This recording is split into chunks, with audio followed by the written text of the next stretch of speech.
अस्सलाम वालेकुम नाज़रीन, मेरी तरफ से आप सबको गुज़श्ता ईद की बहुत बहुत मुबारक हो। उम्मीद करती हूँ आप सबकी ईद भी बहुत अच्छी और मज़े से गुज़री होगी। हमने ये ईद 3 दिन खूब मज़े से मनाई। हमारा इरादा तो ये था कि हम ईद वाले दिन बारबेक्यू करेंगे, लेकिन ईद चौके जुमे के दिन थी, इसलिए हमने वो इरादा तर्क कर दिया। तो ईद वाले दिन तो फिर मैंने नहारी पकाई और दूसरे और तीसरे दिन हमने फिर बारबेक्यू किया। मैंने होल लैम्ब लिया था, जिसमें से मैंने दोनों दस्तियाँ और जो लेग का शैंक का पोर्शन था उसकी बड़ी बोटियां बनवा ली थी निहारी के लिए। तो उससे हमने निहारी तैयार की। मैंने निहारी के गोश्त को पहले से योगर्ट लगा के मैरिनेट कर लिया था ओवरनाइट, और उसके बाद मैंने इसे थोड़े से घी में फ्राइंग पैन में फ्राई किया है। और अब मसाला भूनकर मैं इसमें ये गोश्त शामिल कर रही हूँ। और जब ये पानी खुश्क हो जाएगा मसाले का, तो फिर इसमें हम यखनी डालकर इसे कुछ देर पकाएंगे। और अब मैं इसमें ये यखनी शामिल कर रही हूँ, जिसे मैंने लैम्ब की बोन से ही तैयार किया है। इसको मैंने तकरीबन 16 घंटे तक पकाकर इसकी यखनी बनाई है। अब हम इसे ढक्कन दे के पकने के लिए रख देंगे। 2-2.5 घंटे के बाद मैं आपको दिखाती हूँ कि इसकी कैसी सूरत बनकर तैयार होगी। ये देखिए, ये निहारी 2.5-3 घंटे पक चुकी है और गोश्त गल गया है अच्छी तरह से। और मैंने गोश्त की बोटियां निकाल कर अलहदा बर्तन में रख ली हैं। और ये देखिए कि मैंने तेल भी इसके ऊपर ऊपर से उतार लिया है, जितना उतार सकती थी, क्योंकि अब हमें इस निहारी के शोरबे में आटा मिक्स करना है। तो आटा मिक्स करने से सारा तेल जो है वो ख़त्म हो जाता है, इसलिए मैंने इसका तेल ऊपर से उतार लिया है। ये देखिए, इसमें मैं 1 कप के करीब आटा शामिल कर चुकी हूँ घोलकर। और अब इसमें मैं आधा कप आटा और शामिल कर रही हूँ।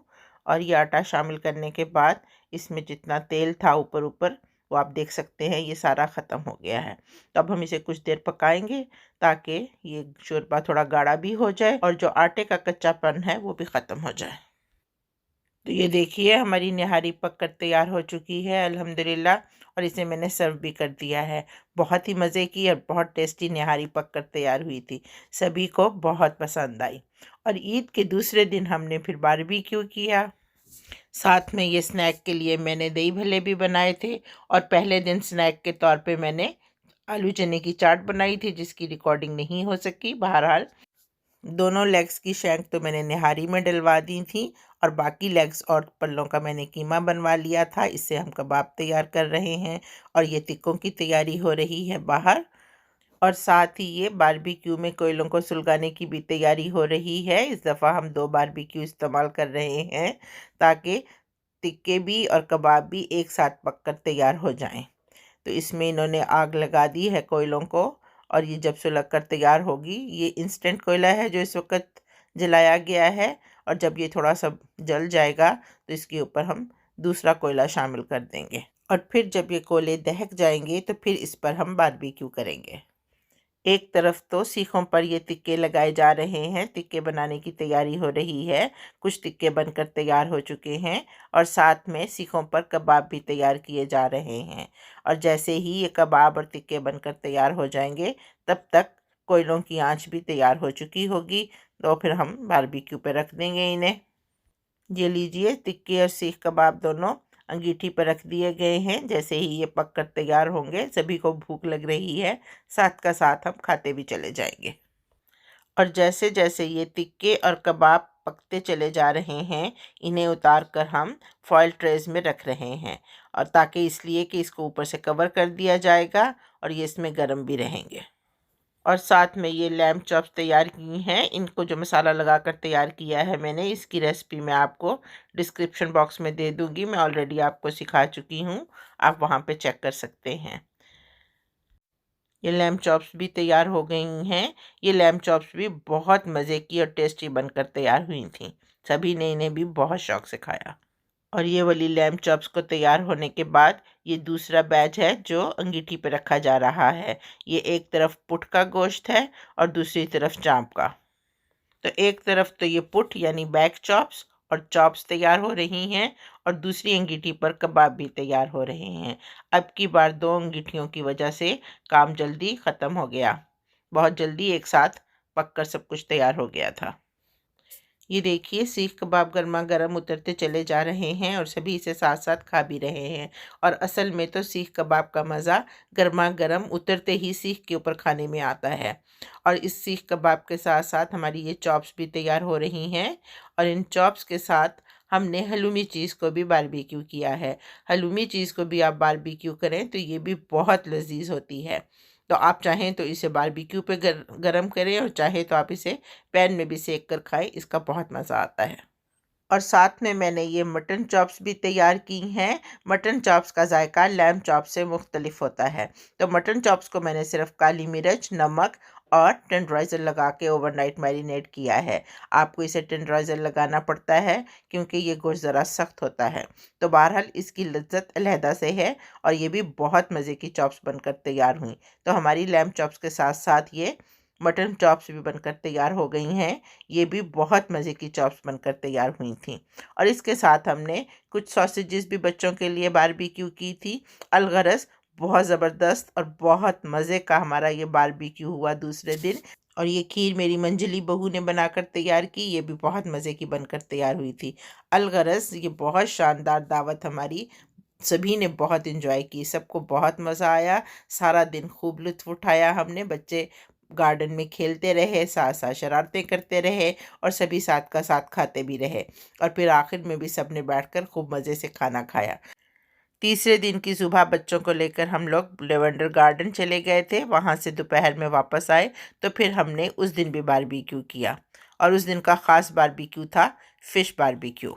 आज हम सैमन फ़िश को बारबेक्यू कर रहे हैं, जिसके लिए हम ये सॉस तैयार कर रहे हैं। ये सॉस हमने 300 ml लाइट सोया सॉस से तैयार की है।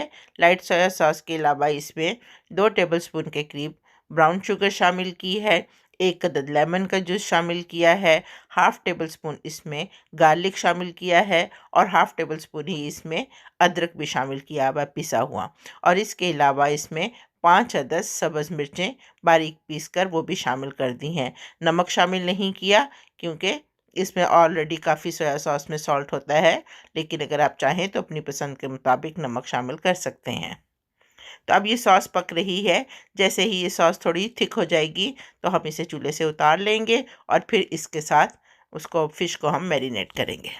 चलिए आइए आपको बताती हूँ कि आगे का प्रोसीजर क्या है। ये कल का लेफ़्ट ओवर कीमा है जो बच गया था, इसके आज दोबारा कबाब तैयार होंगे। और ये कल की बची हुई चॉप्स हैं, इनको भी मैंने फ्रिज में रख दिया था, इसे भी आज हम बारबेक्यू करेंगे। और ये फ़िश का मसाला है, ये फ़िश है और इस फ़िश को अभी हम मैरिनेट करेंगे। मैंने इसे ओवरनाइट मैरिनेट करके नहीं रखा। आप चाहें तो फ़िश को ओवरनाइट भी मैरिनेट कर सकते हैं, लेकिन हम इसे अभी पैकेट्स खोल कर मसाला लगाएंगे और ये कुछ देर पड़ी रहेगी जब तक हम चॉप्स और कबाब बनाकर तैयार करेंगे। आधा घंटा तकरीबन इसे मैरिनेशन के लिए काफ़ी है, तो ये उतनी देर में मैरिनेट हो जाएगी। तो चलिए आइए इसको मसाला लगाते हैं। इसको मेरा बेटा ट्रे में रख रहा है, ओवन की ट्रे में रख कर इसको हम अच्छी तरह से ऊपर से तमाम मसाले से रब कर देंगे। ये लेफ़्ट ओवर कीमा है जो कल का बचा हुआ है, इसके दोबारा कबाब बनाकर तैयार करेंगे आज।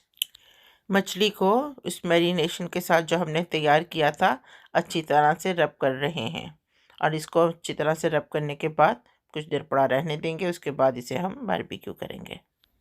मछली को अच्छी तरह से मसाला लगाकर इसको तकरीबन तैयार कर दिया है हमने। अब ये मछली कुछ देर के लिए मैरिनेट होगी और दूसरी तरफ अब हम ये कबाब और चॉप्स को तैयार कर लेंगे। जितनी देर में हमारे ये कबाब तैयार होंगे और ये चॉप्स तैयार होंगी उतनी देर मछली को हम मैरिनेट करेंगे, उसके बाद उसे हम बारबेक्यू करेंगे। और ये देखिए मेरे मियाँ साथ का साथ कबाब बनाते चले जा रहे हैं और उन्हें उतार उतार कर फॉइल ट्रे में रख रहे हैं। और ये रही फ़िश को मैरिनेट होते हुए तकरीबन आधा घंटा गुजर चुका है। तो अब हम इसे इस जाली में रख के बंद करके बारबेक्यू करेंगे। मैंने हमेशा ही फ़िश को इससे पहले फ्राई करके खाया है या फिर पका के खाया है, तो आज मैं फ़र्स्ट टाइम इसे बारबेक्यू कर रही हूँ। बारबेक्यू करने के बाद भी फ़िश की एक अपनी ही लज्जत है।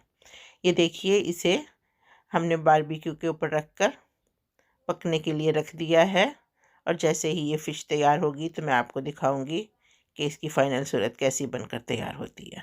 और ये बाकी की फ़िश को भी मसाला लगा रहे हैं और इसके बाद ये बाकी की फ़िश भी दूसरी साइड पे ग्रिल पे रख दी है। ये फ़िश साथ का साथ तैयार हो रही है और इसके साथ बच्चों के लिए ये सॉसेजेस भी तैयार किए जा रहे हैं। ये देखिए, ये हमारा पहला बैच फ़िश का तैयार हो गया है।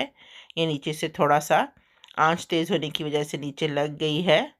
फर्स्ट एक्सपीरियंस था बच्चों का, बच्चों ने बनाई है तो, लेकिन फिर भी जली नहीं। माशाल्लाह बहुत बेहतरीन और बहुत उम्दा टेक्सचर आप देख सकते हैं इसका पक कर तैयार हुआ। ये देखिए कितना शानदार टेक्सचर है इसका।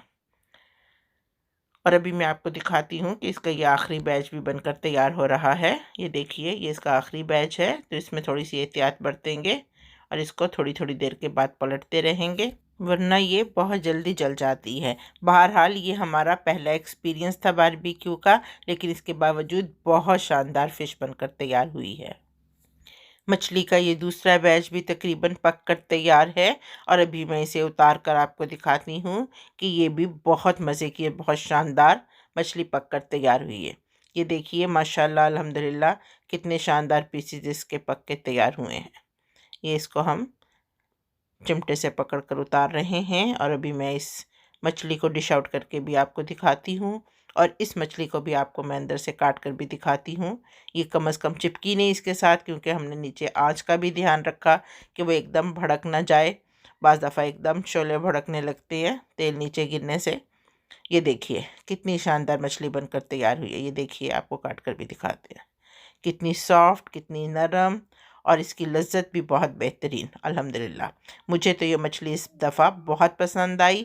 नंबर 1 के फ़र्स्ट टाइम बारबेक्यू किया था, नंबर 2 इसको मैरिनेशन भी बिल्कुल मुख्तलिफ लगाया था और इसके साथ ये हलूवी चीज़ भी आज दोबारा तैयार की है। अलगरज़ आज की दावत भी बहुत शानदार रही, सभी ने इसे बहुत इन्जॉय किया और आखिर में स्वीट डिश के तौर पर ये केक मंगवाया था। अल्हम्दुलिल्लाह ये केक भी सबको बहुत पसंद आया और ख़ास तौर पे बच्चे तो इस केक के कटने का बेसब्री से इंतज़ार कर रहे हैं। अलगरज़ ये ईद हमारी बहुत शानदार और बहुत उम्दा गुज़री। तीनों दिन बहुत इन्जॉय किया अल्लाह के फ़ज़ल से। उम्मीद करती हूँ कि आपकी ईद भी बहुत शानदार गुज़री होगी। अल्लाह ताला आपको ऐसी हज़ारों खुशियाँ देखनी नसीब करे। तो आइंदा के लिए मुझे इजाज़त दीजिए। नेक्स्ट टाइम फिर आपकी खिदमत में हाज़िर होंगी। तब तक के लिए खुदा हाफ़िज़ व नासिर।